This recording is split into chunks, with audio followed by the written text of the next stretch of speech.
What does it mean to take responsibility for your life? That's what we're going to be talking about today.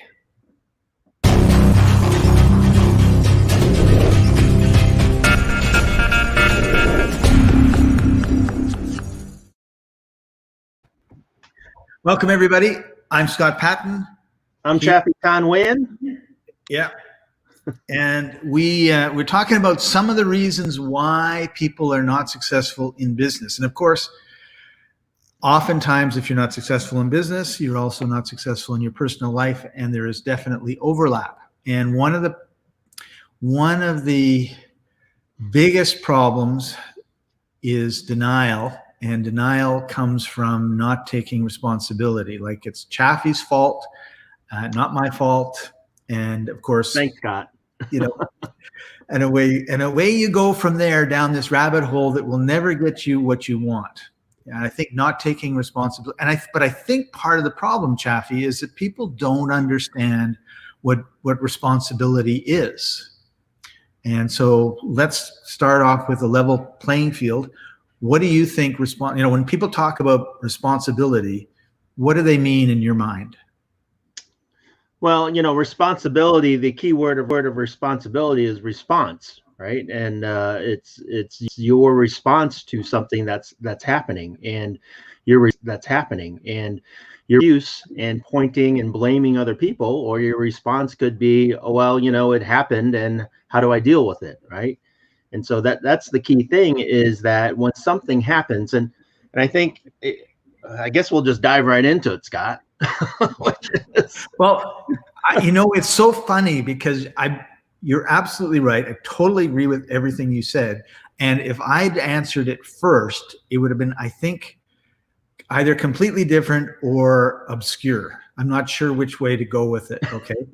Because the thing that went through my mind, and remember everybody, I spent 20 years as a grocery store manager and a clerk. So my shift started at 6 p.m. or it started at 7 a.m. and I had to be there ready to work at that time. So for me, responsibility was, I'm scheduled to be here at a certain time. I'm here at a certain time. And that was the little box of responsibility that I had. It was kind of funny, right? Because I know it's way bigger than that, but to me it was doing what you say you're going to do, or doing what you've agreed to do, because sometimes you've agreed to work for that company and the company expects you in at 7 in the morning. So you're going to be there at 7 in the morning. And of course, oftentimes companies have a problem when you show up at noon to work, wondering where you were all morning, right? But is that different than what you're talking about? Because you're right, like the response, like a conscious response to something as opposed to a reaction. That's what I got out of what you said. Like, and they have all this drama and everything else because they're just reacting to the situation. And that, of course, is not being responsible. Yeah. And so I was, as I said, we'll just dive right into it. And I agree with you as well. It's taking responsibility for the things that you, for everything in your life, right? Not just, just for random stuff. It's for everything in your life, whatever happens in your life. And if you're not taking notes, this is a good time to take notes. And I would write this down, which is, you are responsible for 100% of the things that happen in your life, whether you understand it or not, right? So you're responsible for 100% of the things in your life, whether you understand it or not. And a lot of times, as you said, Scott, people do not understand what's going on. And so because they don't understand it, they say, well, it's not my fault. It's not my responsibility. So they back off and they don't do anything. And so, and I would add to that, kind of the other sort of layer of that is, usually, or their family unit, they have a way of situation, and it can be a positive way or a negative way. So, and the negative way we tend to call react, right? So if you came to mom or dad when you were 3 or 4, 5, 6, 7, and their reaction was this big blow up over something that really is insignificant, right? I mean, children spill stuff, so it's just, so is the response, no problem, dear, let's clean it up, and they teach the kid how to clean up? Or is it like, oh, the world is being destroyed, right? And they bring that up. And I think these things get into our subconscious. So when we react, it's just the subconscious taking over, the fight or flight, and there's no space for responsibility. And it takes work to go for me, it took a lot of work to go from reacting to things because of how I was raised growing up, how I was trained in my job, to responding to people. And so it's not, so I don't want people to be listening and watching to us and say, well, I just have to respond instead of react. Okay. I mean, it's not it's not going to happen, folks. Well, it goes back to what you're saying, is that, when you make an agreement, when you make a commitment to do something, like you said, show up to work at 9 o'clock, right? That it is your responsibility to show up to work at 9 o'clock. And the second part of that is what I was saying, is that if you show up at 9:30, right, what is your response to your responsibility? Traffic was bad. It's not my fault. Correct. So, did you plan ahead for traffic? Did you, whatever it is? And it's a bad excuse. Right? Well, and that's the key word right there, right, Scott, is excuse. Yeah. And I have to interrupt you for this story, because I brought up, being in a grocery store. I worked midnights, and one midnight we had a problem with there's a little tractor thing that takes the pallets of food out, and it made a huge mess. And no, it wasn't. Well, that was a different story. But anyway, my boss pulled me in the office, closes the door, and says, and it was nice, because normally they go up one side of you yelling and down the other side of you yelling. But he just said, did you do this? And I went, yes. And he said, why did you do that? And I had no answer. Like, of course, I'm stressed out too, right? Were you popping wheelies with that thing? Just. But it made big black marks on the tile. Got it. And I said, and I answered as really honestly, without thinking. It seemed like a good idea at the time. And he goes, oh, okay, get back to work.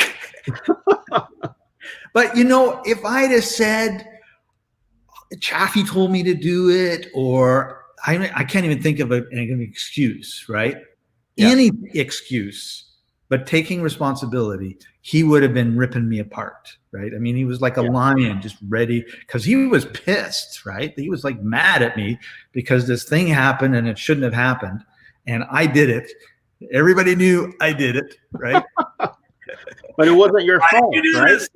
It wasn't your fault. Somebody else told you to do it. Somebody else dared burn some rubber and might make some skid marks, right? Yeah. That would have put me in so much doo-doo. So add this to your notes if you're taking notes, which is no excuses, right? As you said, Scott, if you did something right, wrong, or indifferent, just like you did it. So just take responsibility for the fact that you did it and deal with the consequences that come out of that, right? That's right. And there's a difference between doing something wrong once and doing it wrong for the 378th time, right? In terms of how you deal with it, in terms of business, right? If somebody's doing the same thing over and over and over again, then you have to take a little more drastic action than just, well, okay, if you thought it was a good idea, it wasn't, so don't do it again. But you can only say that a couple of times before you realize there's a deeper problem. Here's another nugget. Here's another writer downer for the notes for everyone out there, Scott, is that when you don't take responsibility, or when you make excuses for things, then you give up control of your life, right? And so when you make a commitment and something happens and you make excuses, that just means that somebody else is in control of your life. You're not in control of it. And so you just go along with the flow of things. And that's going to happen your entire life, wherever you're at, whatever you're doing, is that other people, other things, other external factors are in control, and you're letting them be in control because you're not taking responsibility for everything that is happening to you. And the opposite is true, is that when you take responsibility for the things that happen in your life, then you that allows you, and this is really key too, that allows you the power to change things if you don't like them. That gives you the power and the authority to make different decisions to move forward with your life. And so taking 100% responsibility is important for that control factor. And there's one other thing that I want to touch on, Scott, before you comment on anything. It doesn't mean that you're blaming yourself for all the bad things in your life, right? So it's not a negative thing, right? It's an empowerment thing where it's allowing you to empower yourself to take control of things, and you're not blaming yourself. You're just taking responsibility for the things that are happening so that you can make the right decisions going forward. That's a great point, because this is not about beating yourself up. This is about, becoming successful and understanding the things that get in the way of your success. Mind and unconscious mind make up, let's just say, 95% of everything that you do, right? We don't think about beat, please, beat. It just happens, right? Right. And it's the same with so much of our life is on autopilot. And we know, and the great example of, and we know, and the great every day, just when you drive the same route, like, oh, I don't remember driving anywhere, right? It was just kind of a scary thought. Yeah. And as long as your subconscious mind is, congruent with you and wants to go to work, is no problem. If your subconscious mind is like a 5-year-old or a 3-year-old and it says, I don't want to go to work, and you wonder why you had a car accident, that could be why, right? It's because you didn't really want to go to work. And one of the things when it comes to responsibility that you mentioned was doing what you agreed to do. Now, I happen to have a tendency to be a people person and say yes way more than I should. I'm sure I'm in a small minority in the planet about this. And I'm also learning Spanish. A really interesting time when I was in Colombia just about 3 or 4 months ago, because a bunch of my friends said, we're going to go on this big long hike and we're going to have a picnic. And it was a wonderful hike and it was a wonderful picnic. And we got practicing some Spanish. And one of the things that they started asking me questions, and I had to try and figure out what they were asking and then answer no or sí. And I was answering no or sí. And then one of them, and I'm struggling a little bit because I don't know if I should answer no or sí, right? And then one of them's, but I had no other alternative. My only answers were, in my mind, I knew about Spanish, was no or sí. And then one of them said, depende, depends. And I thought, oh, what a great, and I thought, often we get like cornered and we feel like we have to make a decision right now, look at our schedule, decide if we really want to do it or not. And so we never say, it depends. Let me get back to you. Let me think about it. And I feel, my background was the dairy is empty, so Scott, go fill it now. Like there was never it had to be Spanish friends were like, oh, it depends, right? Oh, and that gives you time to think about, because if you don't want to do something, and then your subconscious knows that you don't want to do it, then it's going to make it harder and harder and harder for you to do it. So let me just summarize that or clarify that if I could for a second, make sure I understand exactly what listening can understand as well, which is. Are you saying that nobody understood me? Well, I'm not understand. It's that Canadian accent, so heavy, eh? So heavy, eh? So what you're saying though is that don't just say yes or no to things when people ask you, hey, are you free on Thursday? Can you come over? And you say, sure, yeah, I'll come over. And knowing that possibly you might be busy doing something else, and then you don't show up on Thursday, right? So it could be, let me, that's a good question. I don't know yet. Let me get back to you. Or it depends on whether I have to do this or this, if I could show up. So you're not making a commitment at that point. You're just versus saying, yes, I'll do it, and then not do it. Right. Correct? Yeah. Or backing out. Because what happens with me is I'll say, yes, I'll do it. And because what happens with me is I'll say, yes, I'll do it. And, the self-esteem does not go up when you're in that situation, right? Not for me, not for them. There's two things that you said there. First of all, and this is another writer downer, is how you do one thing is how you do everything, right? And so I love that statement. How you do one thing is how you do everything. How you do the little things is how you do the big things. And so if you're making these little commitments of I'll show up, I'll do this, I'll do that, and then you don't do it, how does that reflect on the bigger things in your life? How does that reflect on the bigger, projects and the bigger commitments in your life when you say, I'm going to do something and then all of a sudden you don't do it? Yep. Because, you've built a habit of not doing things with these little things. And all of a sudden when it comes to the big things, that habit, as you said, subconsciously, you're used to not doing things, even though you said you would. So right. That's the first thing. So don't make commitments that you aren't positive of that you'll actually carry through and actually do. And then the second thing is you build a reputation, right? People start to recognize who you are, your personality, what your habits are. And so when you say, I'm going to do something and you are known not to do it, they may not believe you, right? Right. So that's part of your integrity. That's part of who you are, your brand, your recognition. And so people start, just brushing you aside because you don't follow through with their commitments. Right. People need the people around them to be dependable. Yes. And you can be, and I was going to say dependable or not dependable, but it's either it's dependable in doing it or it's dependable in not doing it. And then if you're dependable in not doing it, then they don't ask you to do anything and your business opportunities drop, right? Yeah. I mean, if everyone believed that Scott wasn't going to show up on time for a recording session, they'd go find somebody else to record with. And that would be... It's kind of like when you thought I didn't show up for the recording a couple of weeks ago. Like, where's this Chaffee guy? and you had your time zones wrong, Scott. That's right. I'll tell you, I think that the time should be the same time everywhere in the world. And if you get up at 2 a.m. because the sun gets up at 2 a.m. where you are, that's fine, right? Just call it 2 a.m. And what a different world we would be. Yeah, that would really change people's perceptions, wouldn't it? So one of the things that happens when people don't take responsibility is they blame other people or other things for the problem. So how do you get past that? Chaffee, you should have known that I didn't have the time zones right and adjusted for that and been on time instead of me being late. Well, again, when I blame other people, I release myself of the responsibility of that action. I think I do, right? And right. Most people think they do.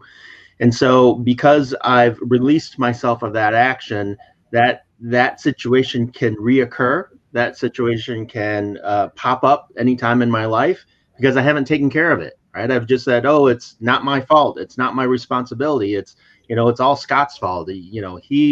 He should have known better, yada, yada, yada. And then if it ever happens again, well, it's still Scott's fault. It's never my fault. And then it happens again and again and again. As you said, Scott, it's a repeat action that happens in your life when you start blaming people for other things that have happened versus what we've said, which is take responsibility, take control and say, well, Scott showed up at the wrong time. Now, how do we circumvent that from happening again? How do we prevent that from occurring again? And taking control of that situation. And as you did, Scott, you took control by having your assistant make sure that you're emailed the time every week so that you don't have to think about it, right?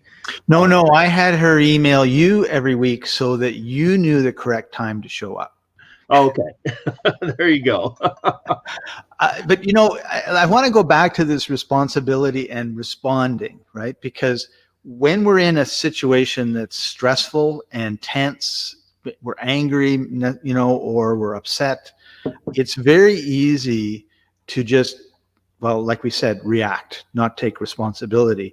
And I think it's really important that you be aware of what's going on. Like, hey, I'm stressed out, I'm angry, and then is this behavior or this response that I'm going to do helpful in whatever situation I'm in?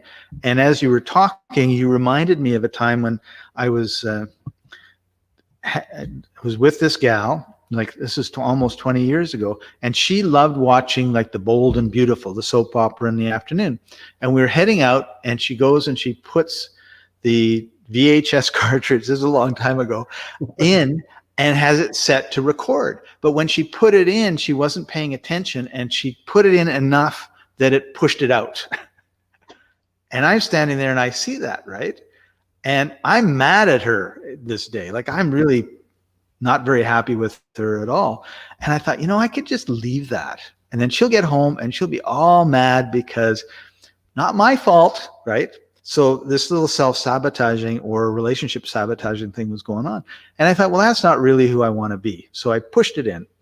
And then we're still like, nah, nah, nah. And we get out to the car and I told her, I said, you left this cassette. You thought you put it in. You didn't put it in. I noticed I pushed it in because I want to have a good relationship with you. And I know how much this means to you to watch. And I went on a little bit of a tirade about relationships for a second. And I'll never forget, like, she was just standing there like a deer in headlights. Like nobody had ever, watched out for her before in that way. Right. And here was this big blow up that would have happened, not at me, at the cassette player, because of something that she hadn't done, fully. And I think that we don't think about those sort of things. Like, what sort of relationship do you want to have with your staff, with your boss, with your coworkers, with your customers, with your suppliers, like whatever it is. And then what do you need to do in different situations to make sure those relationships grow and get better and better and better? So I think you lost half our audience because they don't know what a cassette tape VCR is. I haven't been around for a while. It's the old red record button that we just have built into everything now. So everything is TiVoed or recorded or on demand now, right? On demand now, yeah. You don't even need a TiVo. Yeah, that's right. Now, besides that fact, what you brought up was a good point, and it goes back to what I said earlier, is that you could have easily sat back and done nothing, and it wouldn't have affected you in any way because it was her that wanted to watch that show and record it, and she couldn't take care of it, and she was the one getting upset. Yada yada yada. Only, my point is that it happened while you were there, right? And part of your life, and you were able to observe that. And, instead of sitting back and making excuses of, oh, well, it's her fault. I don't really care about that. It's not anything. Well, it's like I said, it's in your life and you're right there. And you took control and you took responsibility and said, this is something that I could affect. Now, I'm not saying be nosy. I'm not saying barge. Yeah, we were just standing there talking and she's doing this stuff. And I noticed that she didn't do it right. So don't barge in and do something that is none of your business kind of deal. Only just realize that you can take responsibility, you can take control of everything that happens in your life, and you can decide to say, hey, I can help this situation by just making a comment, by, pushing that in and making sure it's recording and everything else. And that helps alleviate some of the things that might happen down the road. So, yeah.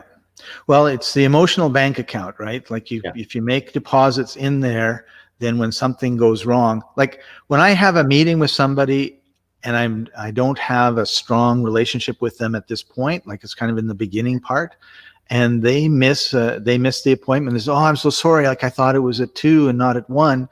I'm happy because like it's no problem and everything else, because I know that now when I make a mistake, I've kind of got a little bit in the emotional bank account of like, well, you made a mistake and now I made a mistake. So it's okay. Like we're human. And I don't know that ever gets cashed out. I hope it never gets cashed out, but we all make mistakes. So when you're magnanimous towards somebody who's made a mistake with you, then they know, hey, because their reaction then is, well, Scott didn't get upset when I made a mistake, so I guess I won't get upset when he makes a mistake. And then you talk it through as opposed to the drama and blame game. So you've touched upon something that we don't really have the time to discuss in this training session or in this, topic that we're discussing. And you said one of the words, which is emotional. And what I'm referring to is what we call emotional intelligence, or EQ, or IQ, not IQ, EQ, right? And so if you've never heard of the study of emotional intelligence, that's something you should definitely look into. And what emotional intelligence is really understanding, as you said, Scott, the relationship and the feelings that you feel, the emotions that you feel when you're with yourself and with others. And so there's an internal emotional effect and there's an external emotion effect.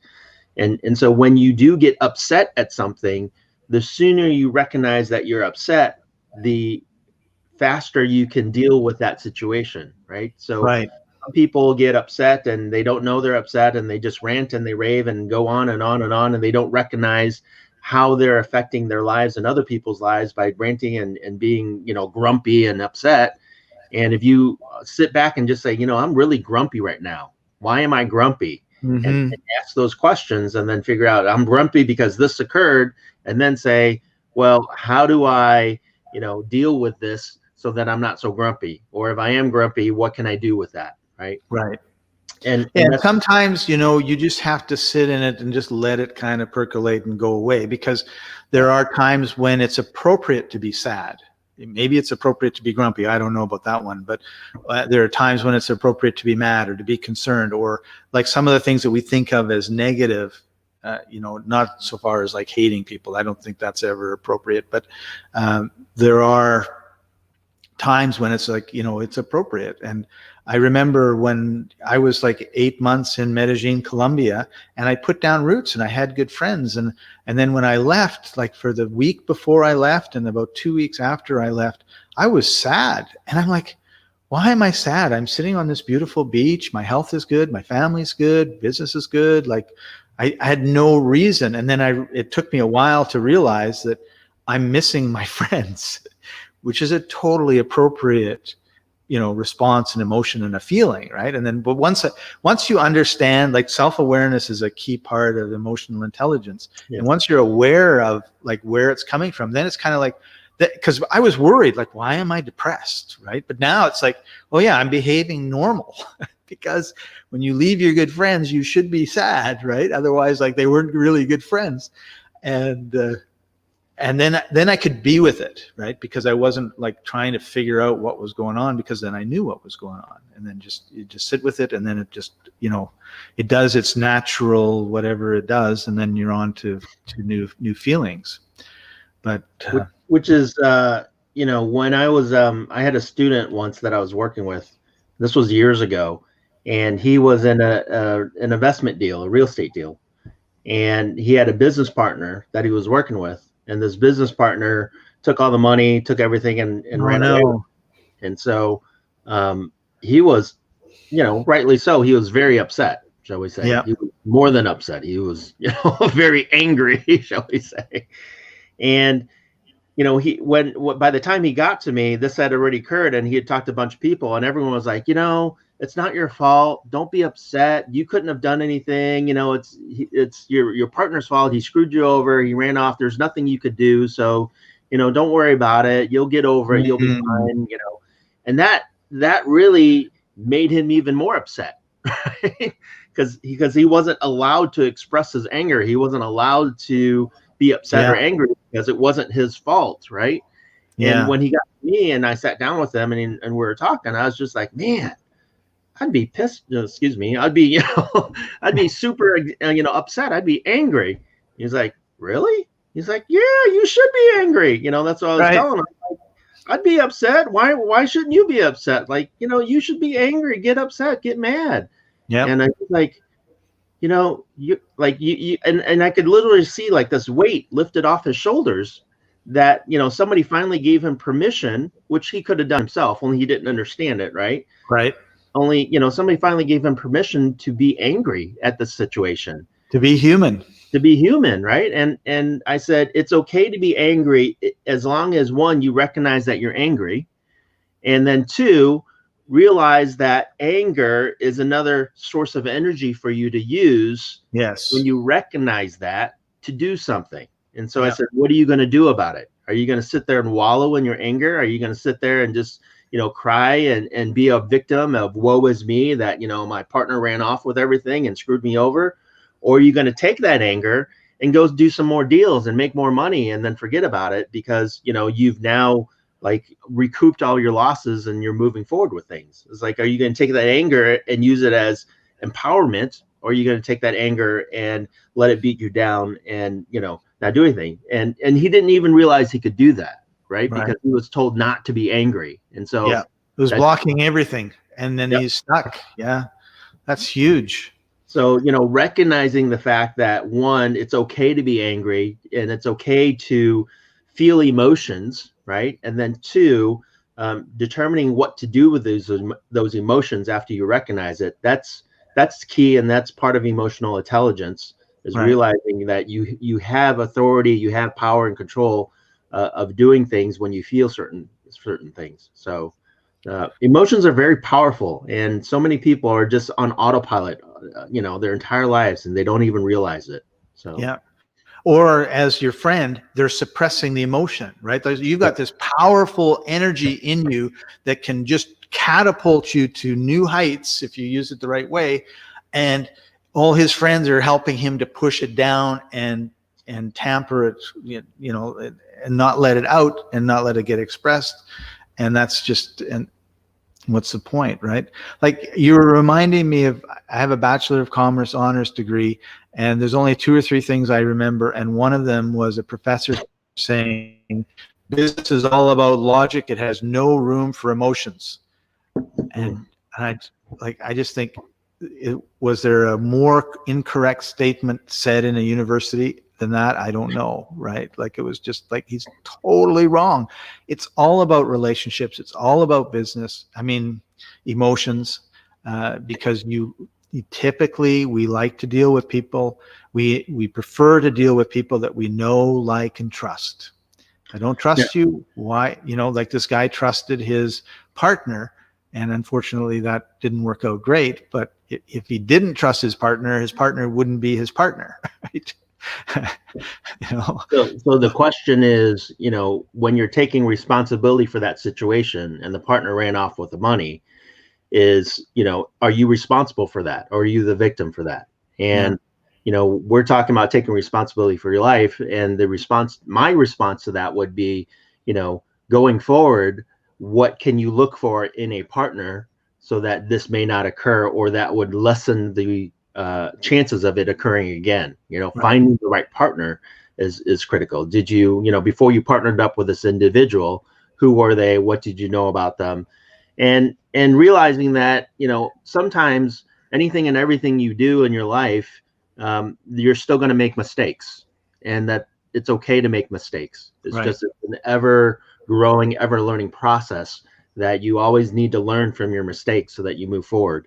So yeah, and also, like, I think you need to look at, like you said, you need to look at that situation and you say, okay, what could I have done differently? Where did I screw up? What sort of systems do we need to put in place that we didn't put in place that would allow us to know that? I have a friend who's very similar to your client, who was his CFO embezzled $450,000. And, you know, so basically it's like, he gets a call, the check bounced. He gets a call, you know, there's no money in the bank. You know, the bank is, you know, telling him there's no money.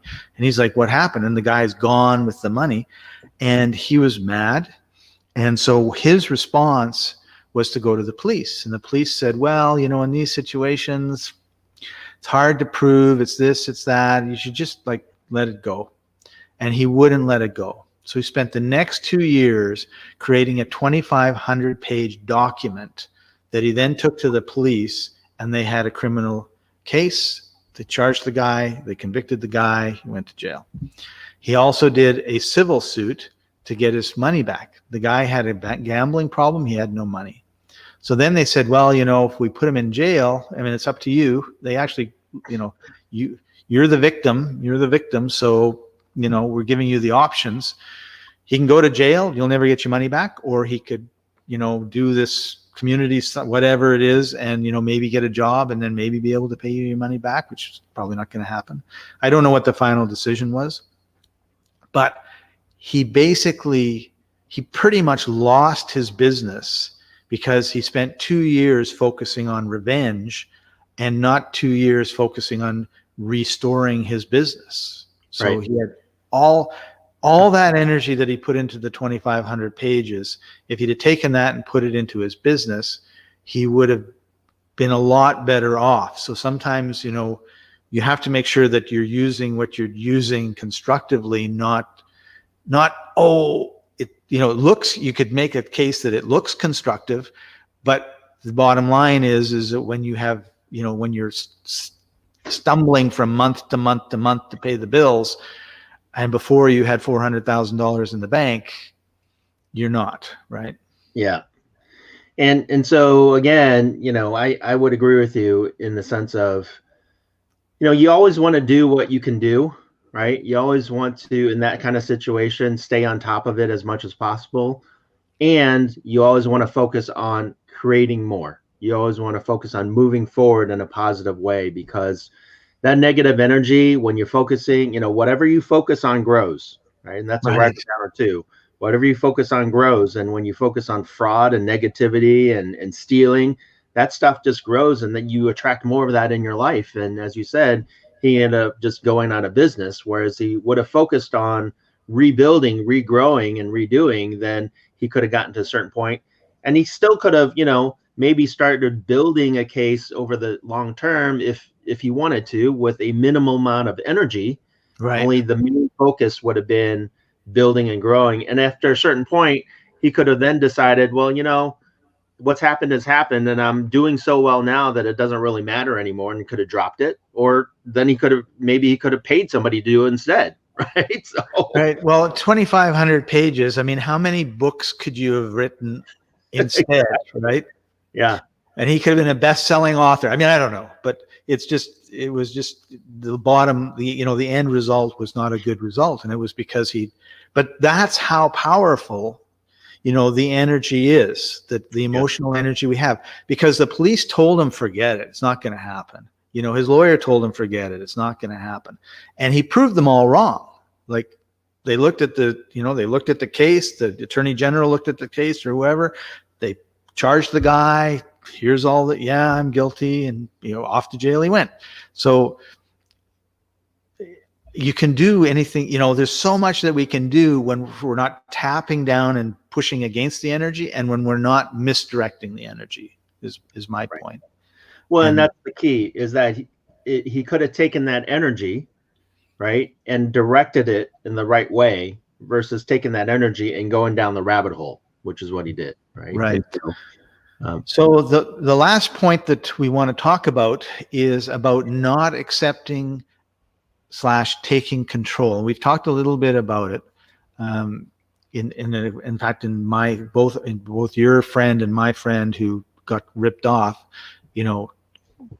taking control is probably at the bottom of the problem, or the base of the problem. But when we talk about not accepting, what are we really talking about? Well, I mentioned it at the beginning, which is, again, when you allow other things, other people, external factors to be in control of your life, then, that by allowing that to occur, then your destiny is set, and your destiny is set by other people, right? You're not in control. You're not living your life. And I'll give you an example, is that if you're passionate about something, only you've been raised your entire life to go to school, get a good job, right? Make some money, go to your 9 to 5, and you don't like your 9 to 5, only that's what you've been doing. You're allowing that job, that 9 to 5, that paycheck that you think, is your security blanket, because that's what you've been taught, to then prevent you from doing what you're really passionate about. And I'm actually writing a book, Scott, right now. And in that book, I have a story about a good friend of mine who, his father worked for 40 years and retired, and that's what he'd been programmed to do, is go to school, get a good job, work his entire life. And he sees me doing this entrepreneurial stuff, and he just calls me crazy. And right. So he'll never open his own business, he'll never open his own job. And he came out and told me, he's like, listen, my father worked 40 years, retired, and now he's enjoying life. And that's what I'm going to do. I'm going to work my job, and then I'm going to retire and enjoy my life. I'm like, well, why are you waiting? Right. And I know that is true passion, what he's truly passionate about, because it's all he posts on his social media, on his Facebook, on everything else. And that's all he talks about when he has free time is to golf. He loves golfing. Like, he's on the golf course everywhere, anytime he can. So he has a good job, only he's working, 40, 50 hours a week. And then he gets on the golf course whenever he can, sometimes after work and then on the weekends. And he loves doing that. And instead, if he would have taken control and really just said, hey, you know what? My passion is golfing. I really want to be in this golfing industry. Instead of getting a job, and he's an engineer, which is probably the worst thing that you do with your passion about golfing, right? So he could have gotten a job somewhere, maybe on a golf course, right? Or he could have worked with golf professionals somehow. He could have, just left that engineering, that job, and just decided, I'm going to, focus on golfing and make a life and career out of golfing somewhere in the golfing industry. Right. It's a huge industry. There's lots of opportunity. Exactly. And I'm sure he would have done well because he's a smart guy. I mean, he's doing fine as an engineer. He could do fine somewhere in the golfing industry. And then he could be playing golf all day, every day, right? And it just never crosses his mind because of the way that he's programmed and the way that he's letting other people control his life. And if he really just said, you know what, I want to design my own life. I want to really just focus on my passion and, get a job there, and maybe even then open his own golf store, which he could have made a lot of money doing his own golf store, right? And then set his own hours. He could be on the golf course all the time and really, really enjoy his life and his passion versus just on the side once in a while, right? Right. And so, that's one way of taking control of your life, is really, figuring out what it is that you want to do and how to do it, and then how to succeed in doing it. And then the other way that we've talked, Scott, also is not letting negative things affect you, and realizing that, you have the authority, you have the power to put things in place so that when you are affected by negative things, then you recognize that and you use those energies to move forward in a positive way. Right. Right. Yeah. You remind me of when I was working for an internet marketing training company around 2004. We were doing boot camps, 3-day boot camps, and we were out of Vancouver. And one day there was about 5 of us were going to Atlanta. So we got to the airport at 6 o'clock in the morning because we're on the opposite coast. We flew to Toronto. When we got to Toronto, we had to go from the terminal we arrived at to another terminal to go through U.S. Customs to a third terminal to take the flight. And so this whole thing was like midnight when we arrived in Atlanta, right? And when we arrived at the hotel. And our boss, who was the featured speaker at the boot camp, was not allowed into the United States. So we get there and there's a message saying that we're going to be on a flight at 6 o'clock in the morning coming home because he couldn't make it. So they've had to cancel it. And of course, all this stuff is happening while we're in the air. So we have no idea. And I'm this kind of like the senior person there. And I get the note, I tell everybody, and I go, well, let's get some sleep and we'll see you at 6 o'clock and we'll go to the airport. And I was just totally, and I never thought about it. I was kind of like, well, what can we do about it, right? I mean, what can you get mad about? Sure, it's a total waste of 2 days, but there's nothing you can do. And I went to sleep. And then about 3 weeks later, one of the guys on the trip said, we were all so mad that this whole thing was canceled. And then you were just like super calm, said, well, it's canceled. All right, go get some sleep. And so all their negative and anger just dissipated. So we had, oh, okay, so we'll go to sleep. And it was just funny how we can model things like people around us. We don't know. I had no idea anybody was upset or mad, right? I just thought, well, I'm tired. I'm going to bed. That's because you weren't emotionally intelligent at that point in time. Like the other ones were. But the reason I bring that up is when we're accepting of the situations, even if they're not ideal, it makes a huge impression on the people around us who are ready to have some sort of reaction based on, their 3-year-old experience with their mom and their dad, or grandma or grandpa or something like that, as opposed to just saying, well, what is an appropriate response in these situations? Well, this one was, we're all tired, let's go get some sleep and go home. But the inappropriate response is what most people will do, which is like, rah, rah, rah, rah, drink 5 beer, stay up too late, get 3 hours sleep, and then have to go home. And then it's a really, really bad trip. So I hesitate to bring this up, and I'll bring it up anyway, Scott, which is what's happened in the United States in the past, 4+ years has come to a head. Come to a head. And here's the thing: is that whatever political aspirations or thoughts you have, if you're watching the news, and most of the news is really just designed to incite your emotions, right? And not really share a lot of facts with you anymore, or twist the facts to do that, so they get ratings. That's really what it's designed to do. So they get ratings, so they stay on the television.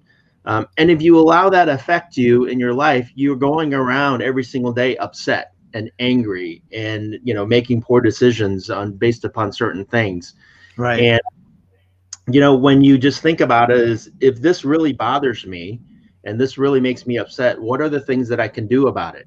And so it boils down to, when you're looking at your life and taking control of everything in your life, what are the things that you can affect? What are the things that you can change? What are the things that you can implement that is immediately around you?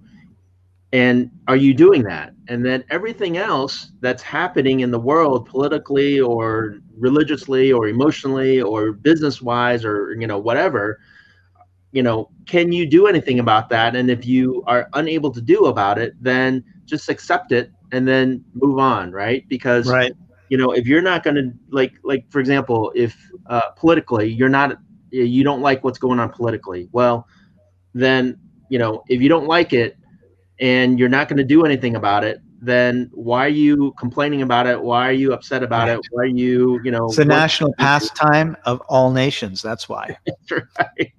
You being stressed out about it, you being angry about it, you being upset about it does absolutely nothing for anybody. Let me just say that, right? And if it really bothers you, then what are you doing about it? Are you going to rallies? Are you setting up rallies? Are you running for Congress? Like, if you really want to make and affect change, maybe you should think about considering running for Congress, or helping get somebody elected to Congress that have the same beliefs that you do, because then you're taking now positive action to implement change that can really affect your life and other people's lives. And then other things that are not like riots and rallies in Seattle or in the capital city or in Baltimore, all that kind of stuff. For me, I'm not there, and so I'm not rioting, I'm not protesting, and so that whatever happens, unfortunately, is outside of my control. And because it's outside of my control, me being upset about it doesn't do anything, unless I take that energy that I'm upset with and then go and do some rallies here in Chicago where I'm at, or do something with that, right? So So we watch movies, and during the process of watching the movies, there are times that we're like laughing and we're happy. There's times when like it's horror, we're afraid, or murder mystery, like the person that you like just got killed and we're sad, or we're mad, or we go through all of these emotions. And then when it's over, we talk about it, and we know that it's a fake movie, and they didn't really kill my favorite actress and all that sort of stuff. And we have this thing called reality, which we see on the news, and we think, and I just want to kind of reinforce what you say, a lot of it is not what actually happened. And the example that I want to give you happened, I believe it was in Honduras. One of my friends was a volunteer for an international volunteer organization, and she was telling me that one of their volunteers was in Honduras, was in this town outside of the main city, and they're watching the news, and there's this huge riot going on. People are yelling and screaming and everything else, and he's in this town. So they got a hold of him and says, "You got to get out of there. This is terrible." And he's like, "What are you talking about?" "Well, it's on the news." He says, he says, He says there's two coffee shops. They're across the street from each other. And a bunch of people congregate at one and a bunch of people congregate at the other. And they're just sitting around and nothing's happening. Then the news shows up with all the big cameras, and one group gets up and yells at the other group gets up, and they yell back and forth for about 20 minutes. And then when the camera crew is all done, they put everything away and they leave, and we go back to drinking coffee. So there's no, now I'm not suggesting at all that's what happened anywhere in the United States, because you've got burning buildings and all the rest of it. But he just said, like, you guys don't believe what you see on the news, just, as fact, because when you're actually somewhere, maybe the story is a lot different, and understand that the news is there to present a worldview that they want to get you to believe. And so this has nothing to do with what you were talking about specifically, but it had to do with the fact that sometimes what we see on the news is this chop and this chop and that chop, and not the whole picture, and keep that in mind. So as you say, Scott, just to summarize, there's always, when something happens, there's always three sides of a story, right? it's this your side, story, my story, and the truth. And what actually happened, right? Right. So, yeah, it's fun. And people forget that, right? They just get caught up in a narrative. They get caught up in a situation, and it goes back to, again, emotional intelligence, right? Recognizing what's happening, recognizing how you're feeling about what's happening, and then determining what to do from that point in time. If you just get caught up and let yourself get caught up, not recognizing what's going on, not being aware of your emotions and other people's emotions as that occurs, then you've lost control. You've given away, responsibility for that, and you're not in control of your life anymore. So, taking responsibility for everything that's happening, recognizing that it's happening, and then deciding what to do from there. That's really where the power comes from. That's really where that enables you to take control of your own life and affect change the way that you want it to happen, versus just letting things happen around you. Beautifully said. Beautifully said. And I think that's a great place to wrap up this conversation. So, Chaffee, thank you very, very much. Thank you, Scott. And if somebody wanted to take their business to the next level, they understand they need a mentor, they need a coach, that would be you. What can they do? Definitely go to my website, check out some of the information on my website at http://www.keyconceptcoaching.com, www.keyconceptcoaching.com. And if you want to have a conversation with me, go to keyconceptcoaching.com/schedule. So just /schedule. And you can check my calendar and schedule a time, and would love to have a conversation. So awesome. Great. Well, thanks for joining us, everybody. We'll see you next time. Bye-bye. Bye.